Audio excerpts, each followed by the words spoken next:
سلام تماشابینان گرامی، خلاصه خبرهای مهم 21 نوامبر تاجیکستان و منطقه را از پایگاه خبری بامداد برایتان پیشکش میکنیم.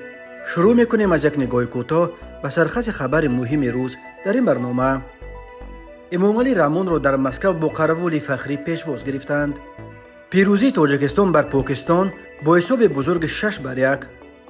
مکتب رقم 8 را در مرکز دوشنبه به نام بازار صابر میگذارند. جنجال زنوزنی خوشدامن و کیلین در پیش چشم طفلان خردسال. هشدار از 22 تا 24 نوامبر هوا در تاجیکستان سرد و پربارش می شود. و اکنون تفصیلات خبرها.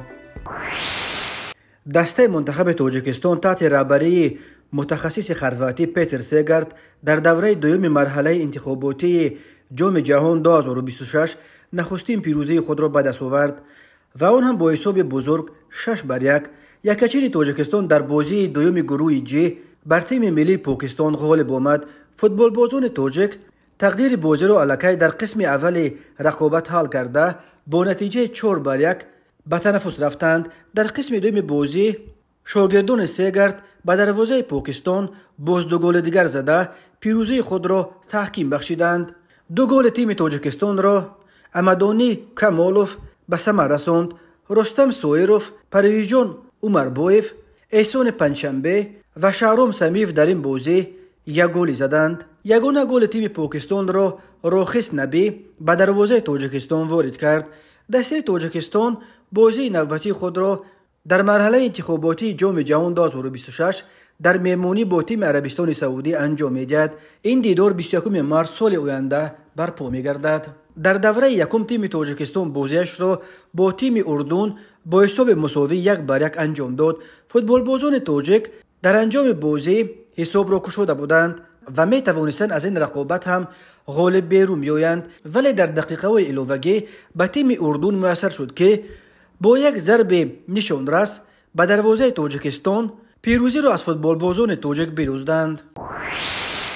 صبح 21 نوامبر سال 2023 پرزیدنت تاجیکستان امامعلی رحمون با سفر رسمی 2 روزه وارد مسکو شد. او در مسکو با پرزیدنت روسیه ولادیمیر پوتین ملاقات میکند. امامعلی رحمون را در فرودگاه ونوکوودو که صرف برای قبول و گسیل هیئت رسمی و مهمانان بلندپایه پیش بینی شده است، معاون سروزیر روسیه مرات اوسنولین که وقتهای آخر امور مربوط به رشد روابط مسکو و دوشنبه را در دست دارد پیشواز گرفت. به پیشواز امامعلی رحمون در میدان فرودگاه روت قراولی فخری گرنزون مسکو و ارکستر نظامی اسباب‌های نفسی صف آراسته بعد گزارش فرمانده قراول فخری سرودهای ملی 2 دولت نواخته شد. مراسم استقبال رسمی با گذشت تنتنوی قراول فخری به پایان رسید. خدمات مطبوعات پرزیدنت تاجیکستان قبلا خبر داد که امامعلی رحمون را در این سفر معاون سروزیر، یاردمچی پرزیدنت اوید به مسئله های رابطه های خارجی، وزیران کارهای خارجی، مدافع، کارهای داخلی، رشد اقتصاد و سودا، صنعت و تکنولوژی های نو، انرژتیکا و ذخیره های آب، نقلیات، مهنت، مهاجرت و شغل اهالی، معارف و علم، کشاورزی، فرهنگ، مالیه، رئیس کمیته معماری و ساختمان، سرداران خدمات گمرک و اجرا، پرزیدنت اکادمی ملی علم‌ها و دیگر شخصان رسمی همراهی می‌کنند. کرمل 1 روز قبل از سفر امامعلی رحمون خبر داد که روز 21 نوامبر پرزیدنت روسیه ولادیمیر پوتین با همتای تاجیکش رشد روابط تجارتی 2 کشور و دیگر پهلوهای مهم شریکی استراتژیکی مسکو و دوشنبه را بررسی می‌کنند. در جریان این سفر ملاقات 1-1 امامعلی رحمون با پرزیدنت روسیه ولادیمیر پوتین همچنین مذاکرات هیئت‌های رسمی 2 کشور برگزار شده. بر اساس نتیجه های این مذاکره ها امضای سندها نیز پیش بینی شده است. درباره اینکه چه سندهای قرار است بین روسیه و تاجیکستان امضا شود شریف زاده نیز یگان تفصیلات نداد. روسیه یکی از شریک‌های مهم استراتژیکی تاجیکستان به شمار می‌رود. سال 2022 حجم تجارت بین 2 کشور قریب 24% افزوده به 1.10 میلیارد دلار نزدیک شد. دوشنبه و مسکو می‌خواهند در سال 2023 این نشان دهنده ها را به 2 میلیارد دلار برسانند. عامل دیگری مهم در روابط تاجیکستان و روسیه بیش از 1 میلیون شهروند تاجیکستان است که تقریبا چورک تمام اهالی قابل کار این کشور است که هر سال برای تامین زندگی خانواده‌های خود به روسیه به مردکاری میروند. پولهایی که مهاجران تاجیک از روسیه میفرستند سالانه از 2 تا 4 میلیارد دلار را تشکیل داده. یک منبع اساسی تامین زندگی اکثر خانواده‌ها در تاجیکستان باقی میماند. اما وقتهای آخرش جمله به دلیل فشار جنگ میانشکن روسیه به ضد اوکراین در روسیه فشارها بالای مهاجران خارجی از جمله بالای مهاجران تاجیک افزوده است. در ده‌ها منطقه روسیه مهاجران را از حق کار در بسیاری از ساحه‌های نسبتاً پردرآمد اقتصادی روسیه به مثل سفدا، مسافرکشانی و امثال این محروم کرده ایستادند. هنوز معلوم نیست که آیا امامعلی رحمون با پوتین مشکلات مهاجران تاجیک از جمله این همه معرکه‌های اخیر ضد مهاجران در روسیه را نیز بررسی خواهند کرد یا نه. رشد فناوری‌های معاصر برای مردم امکانات فراوانی را فراهم آورده است که مگه 20 یا 30 سال پیش کسی حتی آرزویش نمی‌کرد. از جمله حال و ساکنان امکان دارند که مشکلات موجوده برای مثال افلاسی کوچه و درآمدگاه یا جویبار و بیابی و خانه‌های بی‌برق را به نوار گرفته توسط اینترنت پهن کنند و مسئولین را به اصلاح این کمبودی‌ها دعوت کنند. اما این امکانات همچنین به برخی امکان داد که گپ خانه‌شان را هم به کوچه برآورند. وقتهای آخر در اینترنت ده‌ها ویدیوی خانه ویرانکنی نشر شد که چگونه کلین خانه هنگام زنا با مرد بیگانه به دست می‌افتد. اما ویدیویی که تازه در اینترنت نشر شد از باز شدن صحیفه دیگری در استفاده مردم از فناوری‌های معاصر خبر می‌دهد.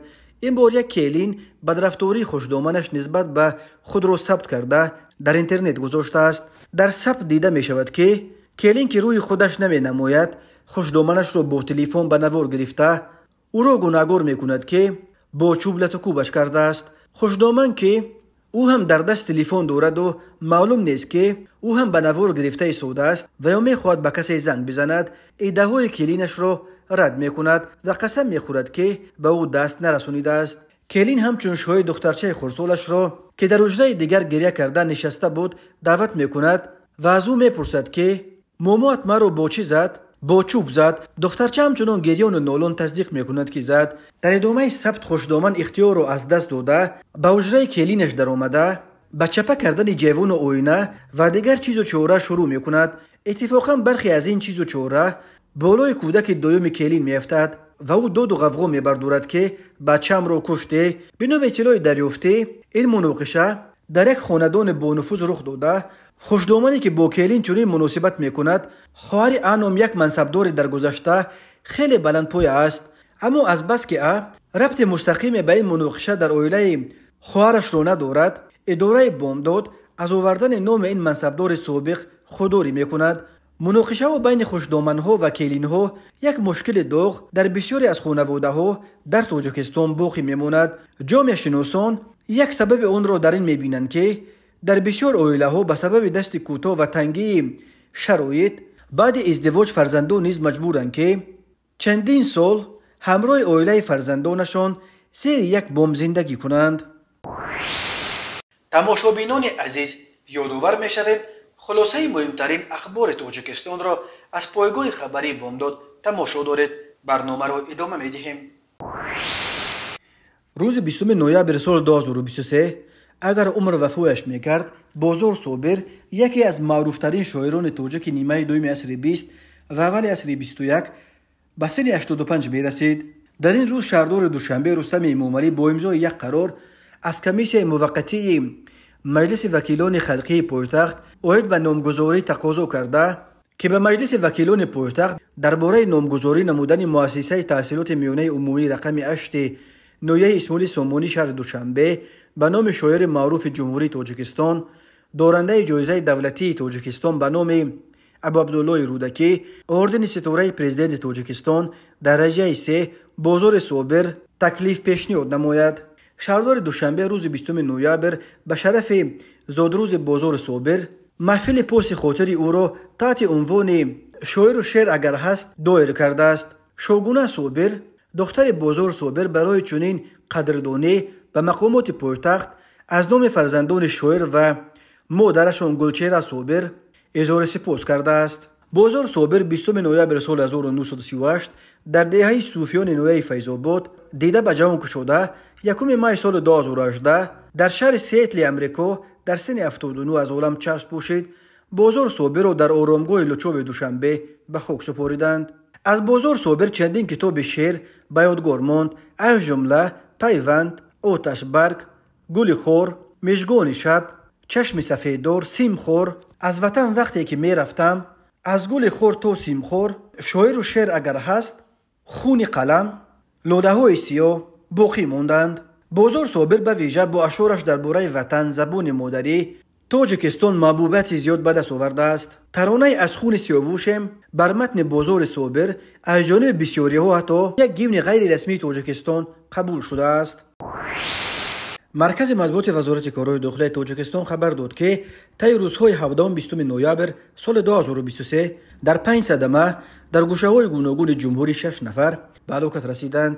از جمله 17 نوامبر سال 2023 تخمینا ساعت 19:30 راننده ماشین تمغه مرسدس بنز رامونوف عبدالرحیم سال تولدش 1963 ساکن نوی باباجان غفورов هنگام حرکت در راه ماشینگرد دوشنبه خوجند چنوق از سمت شهر خوجند به سمت شهر دوشنبه از عهده دارای واسطه نقلیات نبر آمده در منطقه جماعت دیوت دهمای نویه جبا رسولوف پیادهگرد عزیزوف رضا سال تولدش 1949 ساکن نوع مذکور را پخش نموده است. در نتیجه پیادهگرد عزیزوف جراحت‌های گوناگون جسمانی برداشته در جای حادثه به هلاکت رسیده است. 18 نوامبر سال 2023 تخمینا ساعت 21:00 راننده ماشین تمغه لکسوس خالف سیاوش سال تولدش 2002 ساکن شهر دوشنبه هنگام حرکت با روی کوچه نبیف شهر دوشنبه از سمت کوچه شستپالوف به سمت کوچه رسولوف هنگام رسیدن در کوچه نبیف پیادهگرد نابالغ دولتوف امیجان سال تولدش 2015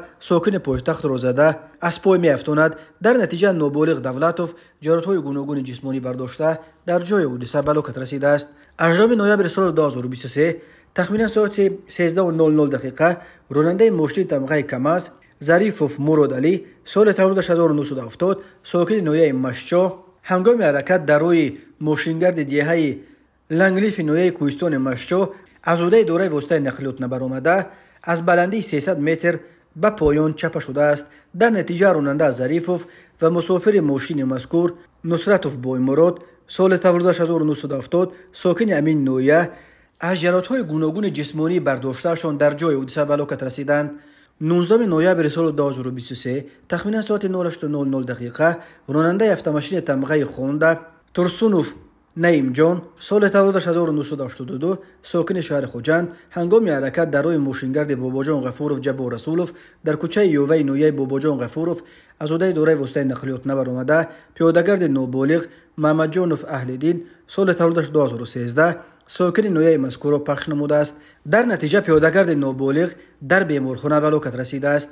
20 نوامبر سال 2023 تقریبا ساعت 20:40 راننده افت تمغه BMW یعقوبوف بختاور سال تولدش 1995 ساکن شهر استرافشان هنگام حرکت از سمت کوچه جامی به سمت کوچه دهوتی پایتخت از عهده دارای واسطه نقلیات نبر آمده پیادهگرد نبیف بارام سال تولدش 1963 ساکن نویه فرخور را پخش نموده است. در نتیجه پیادهگرد نبیف جراحت‌های وزن جسمانی برداشته در جای حادثه به هلاکت رسیده است. اوید بین حادثه و تحقیقات ادامه دارد. راه‌های تاجیکستان از لحاظ صدمه‌ها پرخطر دانسته می شوند. هر سال بر اثر صدمه ها در راه‌های تاجیکستان تا 400 نفر به هلاکت رسیده بیش از 1200 تن دیگر معیوب می شوند. کمیته حالت‌های فوق‌العاده تاجیکستان به معلومات ساکنان و مهمانان جمهوری می رساند که بنا به اطلاع هواشناسان روزهای نزدیک در تاجیکستان هوای نامساعد پیش بینی کرده می شود. از جمله از 22 تا 23 نوامبر سال 2023 حرارت هوا تا به حد از 10 تا 12 درجه گرمی پایان می فراید. ریختن باران‌ها که در نویه‌های کوهستان به برف مبادل می شود پیش بینی شده است. همین طور روزهای 23 و 24 نوامبر نیز در اکثر منطقه‌های جمهوری تا به حد از 10 تا 12 درجه گرمی پایین فرآمدن حرارت پیش بینی کرده می شود. کمیته حالت‌های فوق‌العاده به این دلیل از ساکنان خواهش می کند که حاصل رسیده زمین‌های کشت و باغداری خود را سر وقت جمع آورده حاصل در صحرا و باغ‌ها مانده را با پلیونکه و یگان متاع پوشانند. از چارводاران نیز خواهش شده است که در این روزها هنگام چارواچرانی در چراگاه‌های کوهستانی احتیاط کنند. کمیته از ساکنان موضع‌های کوهستان خواسته است که از حد اکثر احتیاط کار گرفته کودکان خود را برای ایزومچینی، چراندن چاروا و دیگر کارهای کشاورزی نفرستند. از ساکنان همچنین خواسته شده است که در این روزها لباس و پایافزال گرم و جوابگو به موسم را پوشند. کمیته حالتهای فوق‌العاده تاجیکستان همچنین به رانندگان خاطررسان کرده است که در این روزهای سرد حرکت در راه‌ها نیز خطرناک می شود. بارشات و یخبندی‌ها می توانند در حرکت واسطه‌های نقلیات مانع‌ها ایجاد کرده به شمار بیشتر صدمه‌های نقلیاتی سبب شوند. کمیته همچنین از سیاحانی که در این روزها نقشه سفر به کوه‌ها را دارند خواهش کرده است که از حد اکثر احتیاط کار بگیرند و خط سیر سفر خود را با این نهاد مصلحت کنند. شام 20 نوامبر سال 2023 یک زن ساکن کوچه مایکوفسکی شهر دوشنبه به قسم نوبتداری کمیته حالتهای فوق‌العاده تاجیکستان زنگ زده خبر داده است که گربه‌اش به بالای یک درخت نزد خانه‌اش برآمده درمانده است. به گفته این زن گربه خیلی بلند برآمده است و خودش فرآمدن نمیتواند. خود صاحب گربه هم کوشش کرده است که گربه را از بالای درخت فراورد ولی نتوانسته است. مرکز مطبوعات کمیته حالتهای فوق‌العاده تاجیکستان خبر داد که نجات بخشان واحد زودعمل ریاست حالتهای فوق‌العاده شهر دوشنبه به جای حادثه آمده با کمک زینه‌پایه به بالای درخت برآمدند و جانور اذیت کشیده را از آنجا گرفته پایین فراوردند و به صاحبش سپاریدند. نجات بخشان کمیته حالتهای فوق‌العاده نه یک بار و دو بار قهرمان قصه های نجات جانوران شدند. هرچند وظیفه اساسی نجات بخشان نجات انسان است ولی کمک نکردن به جانورانی که دچار حادثه نوخوش شده است از روی انسانیت نیست، تاکید شده است در انجام خبر کمیته حالتهای فوق‌العاده. تماشابینان عزیز و گرامی، این بود مرور به خلاصه چند خبر مهم امروز تاجیکستان. خبر و گزارش‌های بیشتر از تاجیکستان و درباره تاجیکستان و اطراف آن را در سامانه پایگاه خبری بامداد در این نشانه پیگیری نمایید: www.bomdad.com. خوش باشید.